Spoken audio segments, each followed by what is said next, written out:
ang mga nakamotor na marunong mag-stunt. Astig. Hanggang sa magkamali sa isang galaw.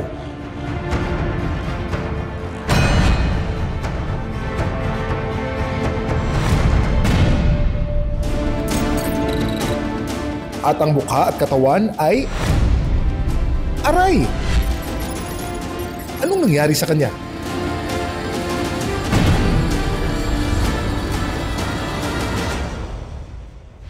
Kung karamihan ng mga babaeng teenager pagpapaganda at pag-aayos sa sarili ang kinahihiligan, iba naman daw ang trip ng nakilala naming si Jane. Imbis na makeup, motor ang kanyang hawak. Hello po, ako po si Jane Nicole Hambra, 19 years old, lady motor rider. Sa kabila ng kanyang murang edad, si Jane sadyang malakas daw ang loob pagdating sa pagmamaneho. Nag-start po ako nung mga 9 years old po siguro ako, mag-drive ng motor. Tinuturuan po ako ng papa ko. Una po sa Matic, yun po kasi abot ko po. Pero ang pagiging adventurous niya, hindi raw natigil sa simpleng pagmamaneho. Pati ang paggawa ng stunts, nakahiligan na rin niya. Sa edad na 15, nagkaroon na ng sariling bike si Jane, na pagtagal ay ginamit na rin para sumubok ng stunts and tricks. Sa bike po kasi Papa Jack, tapos ang hirap pa niya kontrolin. Sa motor naman, pipihitin mo lang, aangat na. Then sabi ko, sa motor na lang ako. Ang paborito raw stunt ni Jane, ang tinatawag na wheelie. Na-enjoy ko po yung extreme na ginagawa ko sa motor ko. Ang stunt na wheelie ay nagpapakita ng matinding balance at control habang gumagamit ng likurang gulong o rear wheel ng motor habang hawak pa rin ng manibela. Ang grupo ni Jane magsasample daw ng motor stunts ngayong umaga.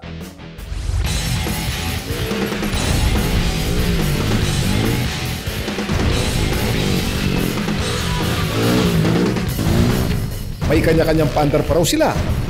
Nariyan ng Wheelie Donuts, 12 o'clock,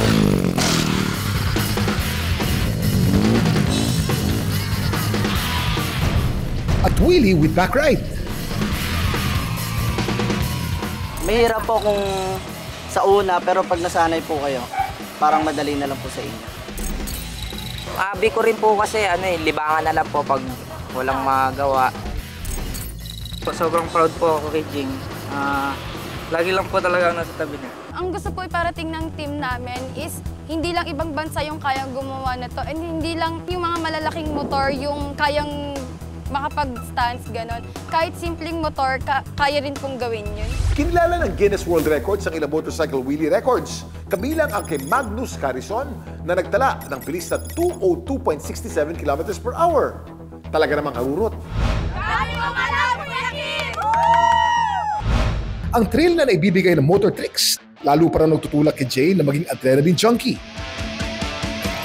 Pero dahil baguhan pa lang noon, madalas din siyang nasasaktan. Ang mga sugat at galos, parte na raw ng paggawa ng stunt. Ang tanong, alam ba yan ng mga magulang mo? Nagulat po ako. Kaya sabi ko, tigilan na yan kasi baka ako madisgrasya ka. Matigas po talaga ang ulo niyan, ma'am. Sa totoo lang, pinag-pray ko lang po na wala naman pong mangyari.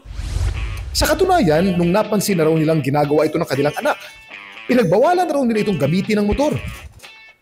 Tinanggalan ko siya ng motor kasi natatakot po ako eh. Tapos tinanggalan ko na ng gulong para hindi lang magamit.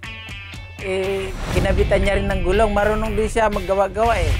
Mula sa simpleng hilig, nagagamit na rin daw ni Jane ang motor stunts para kumita. Nasali po kami ng competition. Kung nanalo ka naman po, maliit na halaga lang din talaga yung makuha namin. Pero masaya naman na kami doon. Sa kagustuhan niyang lalong mag-excel ang stunts ni Jane, ni-level up pa niya. Pero ang nakaabang na kapahamakan, ibang level na rin. Nang muntik na siyang parahin ni kamatayan sa gitna ng kanyang pagwiwili. Ang pinakamalalang aksidente raw ni Jane nangyari nung nakaraang taon. Umiwas po ako sa sasakyan kasi possible po na matamaan ko siya dahil wala naman po akong pamamalit. Pagbagsak ko po, nakapaling po yung manobela ko. Tapos ayun, nag-wiggle po, tumama yung ulo ko. Ang sugat ko po noon, mukha as in full face din po. Mga braso dito, tapos eto yung dito ko. Sa takot sa magiging reaksyon ng mga magulang, nilihim daw ito ni Jane sa kanila. Pag na-aksidente tayo sa motor, pag tinamaan po yung ulo natin, sometimes silently namumuo yung dugo sa loob ng head natin. At pag nangyari yun, it's what we call intracranial bleed. Now, hindi po agad-agad ang simptomas nito. Sometimes, the symptoms will appear after 2 weeks pa po. Pwede kang mawalan ng malay, pwede kang nagsusuka or feeling of nauseated, pwede kang nahihilo, tataas ang blood pressure, or the most severe headache that you will feel. Another problem is what we call spinal cord injury.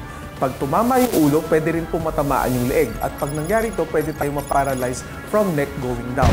It is actually very important that you see a doctor immediately.